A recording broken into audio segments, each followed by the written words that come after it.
Bonjour, je suis très content de vous retrouver dans ce nouvel épisode de la série dédiée à l'anxiété de séparation.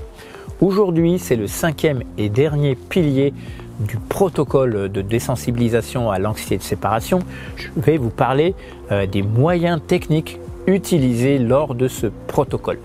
Mais avant cela, je vous propose de vous abonner à ma chaîne pour voir un peu tout ce qui s'y passe et de cliquer sur la cloche pour être notifié à chaque nouvelle sortie de mes vidéos.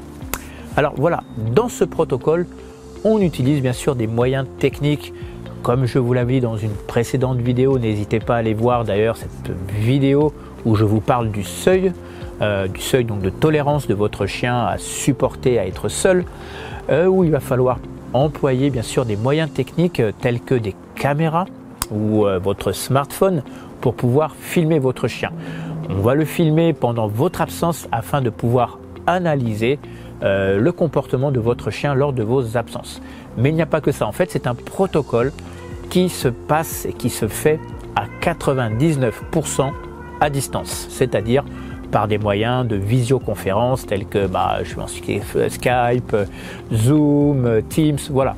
Pourquoi on utilise tous ces moyens techniques? En fait c'est pour éviter ce qu'on appelle l'effet éducateur, ce qui va souvent provoquer de faux résultats.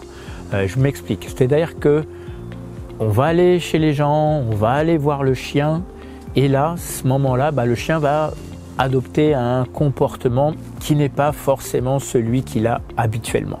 Voilà pourquoi. Donc on fait tout à distance et ça marche très bien puisque depuis on va dire une dizaine d'années que les moyens existent et aux États-Unis, notamment donc dans la méthode de Malena Demartini, on utilise ces moyens-là justement pour ne pas perturber l'environnement du chien. Alors, comment ça se passe? Tout simplement, vous êtes par exemple avec votre ordinateur et vous allez peut-être faire le tour de la pièce avec votre ordinateur et votre webcam pour que le comportementaliste puisse voir l'environnement où vit votre chien.